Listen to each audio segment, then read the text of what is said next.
Hello दोस्तों। तो आज हम देखने वाले हैं वासुदेव शरण अग्रवाल का जीवन परिचय। तो आइए सबसे पहले हम इनका जीवन परिचय देखते हैं। देखिए, सबसे पहले हमने क्या किया है कि संक्षिप्त में इनका जीवन परिचय कर दिया है। यदि आप लोग भी इसी प्रकार से लिखेंगे तो बहुत ही अच्छा रहेगा। देखिए, यहाँ पे संक्षिप्त में एक बार ऐसे बॉक्स बना लीजिए। बॉक्स बनाने के बाद आप संक्षिप्त में जीवन परिचय लिख लीजिए। उसके बाद आप क्या कीजिए, थोड़ा सा इंट्रो दे दीजिए जीवन परिचय। उसके बाद दे दीजिए साहित्यिक जीवन परिचय। उसके बाद इनकी रचनाएं आप दे सकते हैं। तो हमने वैसे ही किया है। सबसे पहले हम इनका संक्षिप्त जीवन परिचय देख रहे हैं। तो देखिए, यहाँ पे इनका जो है जन्म हुआ था 1904 में। ठीक है, 1904 में इनका जन्म हुआ था और इनका जन्म स्थान था मेरठ, उत्तर प्रदेश। याद रखिएगा, मेरठ उत्तर प्रदेश में इनका जन्म स्थान था। यहाँ पे जैसा कि लिखा हुआ है, मेरठ उत्तर प्रदेश में इनका जन्म हुआ था। और इनमें देखिए, यहाँ उन्होंने उपाधियाँ क्या क्या प्राप्त किया था। जैसे कि इन्होंने उपाधि में प्राप्त किया था डीलिट, उसके बाद पीएचडी की थी।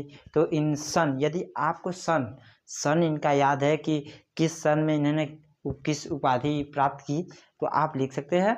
यदि आपको सन नहीं याद है तो आप ना ही लिखे तो अच्छा होगा।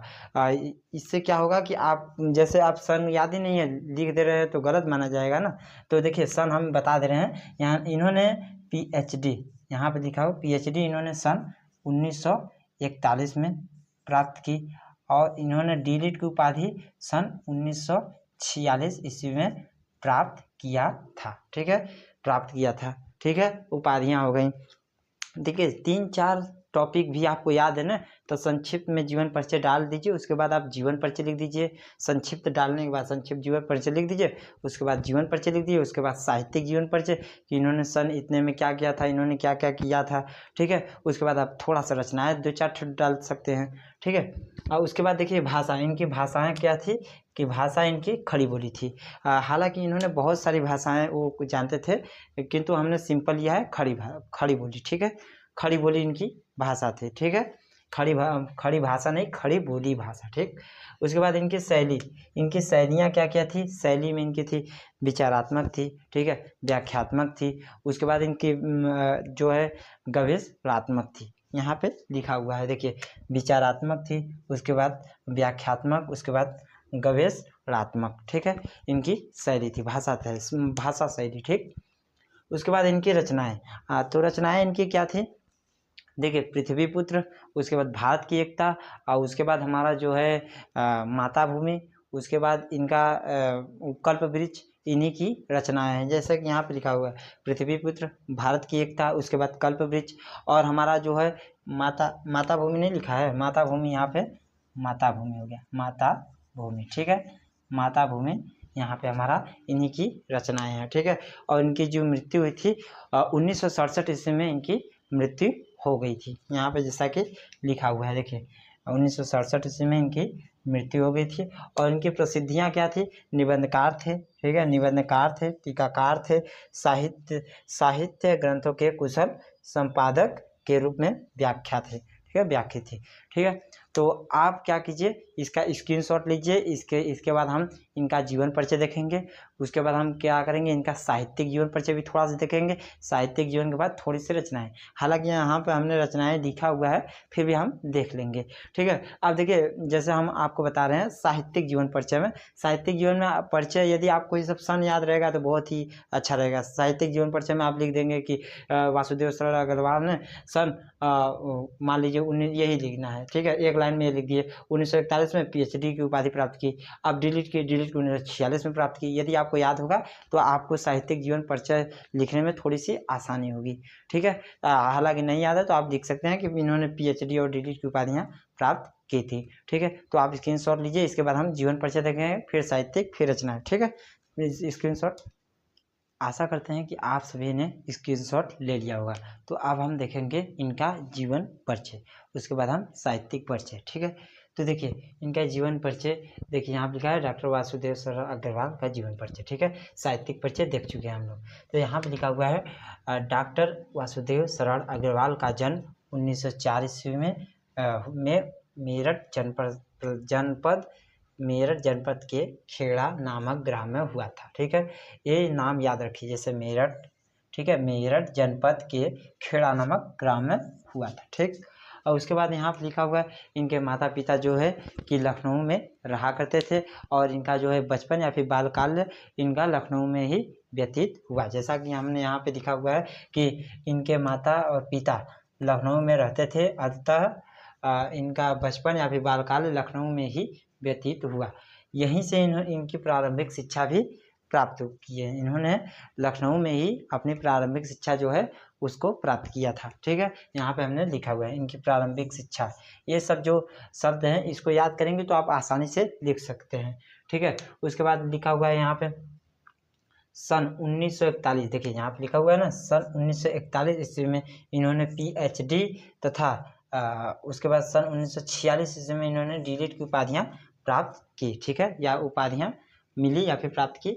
उसके बाद देखिए लखनऊ विश्वविद्यालय ने, लखनऊ जो विश्वविद्यालय है वो उन्हें जो वासुदेव सरल अग्रवाल थे उनका पालीन कालीन भारत पर, पालीन कालीन का जो भारत एक शोक प्रबंधक था जिसके लखनऊ विश्वविद्यालय ने पालीन कालीन भारत पर शोक प्रबंधक, इसको याद रखिएगा, पालीन कालीन भारत, ठीक है, शोक प्रबंधक पर इनको क्या मिला था, देखिए इनको PhD की उपाधि मिली थी। किस पे मिली थी? पालीन कालीन भारत पर। ठीक है, पालीन कालीन भारत पर इनको PhD की उपाधि मिली थी। उसके बाद विभूषित किया गया या फिर मिली थी। ठीक है,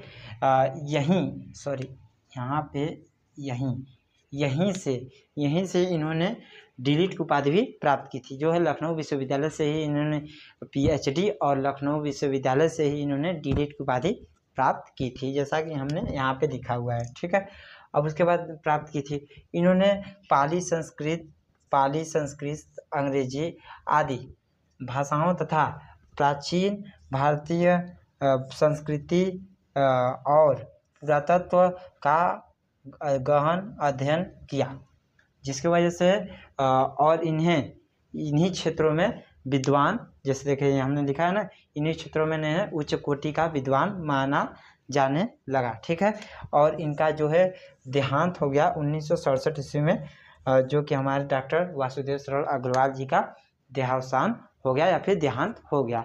तो आशा करते हैं कि आप सभी को ये भी जीवन परिचय समझ में आया होगा। आप क्या करिए, जो कि इसमें जो ये शब्द है, ये सब जो शब्द लिखे हमने 1904, 1967, मेरठ, खेड़ा, शोक प्रबंध, पालीन कालीन भारत, प्रारंभिक शिक्षा, यह 1941, PhD, डीलिट, ये सब जितने भी हैं पुरातत्व, ये सब याद कर लीजिए। जितना आप याद करेंगे उतना ही आपके लिए अच्छा होगा। तो आप इसका भी स्क्रीनशॉट ले लीजिए। उसके बाद हम चलेंगे साहित्यिक जीवन परिचय के लिए, थोड़ा सा उनका साहित्यिक जीवन परिचय, उसके बाद हम रचनाएं देखेंगे, फिर ये टॉपिक समाप्त हो जाएगा। आप स्क्रीनशॉट ले लीजिए। तो आशा करते हैं कि आप सभी ने स्क्रीनशॉट ले लिया होगा। तो आइए हम इनका डॉक्टर वासुदेव सर अग्रवाल जी का साहित्यिक जीवन परिचय देखते हैं। देखिए जैसा कि हमने यहाँ पे लिखा हुआ है, डॉक्टर वासुदेव सरल अग्रवाल लखनऊ मथुरा के पुरातत्व संग्रहालय, ठीक है, पुरातत्व संग्रहालयों में निरीक्षक केंद्रीय पुरातत्व विभाग के संचालक और राष्ट्रीय संग्रहालय दिल्ली के अध्यक्ष भी रहे। ठीक है, और इन्होंने कुछ काल तक वे काशी हिंदू विश्वविद्यालय में इंडोलॉजी विभाग के भी अध्यक्ष रहे।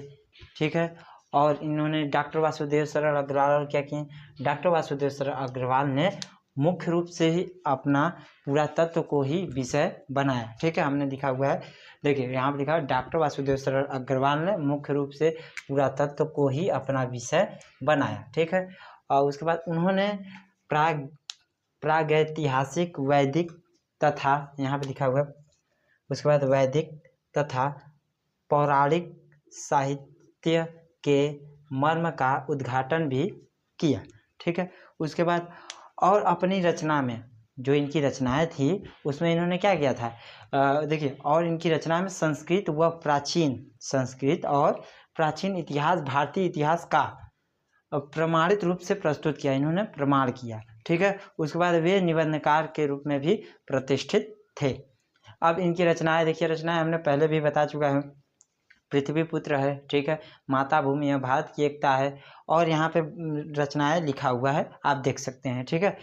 उसके बाद देखिए यहाँ पे लिखा हुआ है, यदि दिख नहीं रहा होगा तो यहाँ पे बोल दे रहे हैं, कला और संस्कृति, कल्प कल्प वृक्ष, माता भूमि, भारत की एकता, वही है, ठीक है। तो आशा करते हैं कि आप सभी को समझ में आ गया होगा। तो यदि आपको और किसी भी टॉपिक पर वीडियो चाहिए तो आप लोग कमेंट कर दीजिए, हम उस पर जल्द ही वीडियो अपलोड करेंगे, ठीक है। और ये यहाँ पे जो इनकी साहित्यिक जीवन परिचय और जीवन परिचय रचनाएं हुई और जो संक्षिप्त में जीवन परिचय बताए थे, ये सब आप जितना याद करेंगे ना उतना ही आपके लिए बेनिफिट रहेगा या फिर फायदेमंद रहेगा, ठीक है। तो ये पूछा जाता है, यदि आपने याद किया तो आपका 5 नंबर कन्फर्म है, यदि नहीं किए हैं तो आप संक्षिप्त का पहली बात याद कर लीजिए, संक्षिप्त से ही 2-3 नंबर आपको मिल सकता है। तब तक के लिए जय हिंद, मिलेंगे नेक्स्ट टॉपिक में।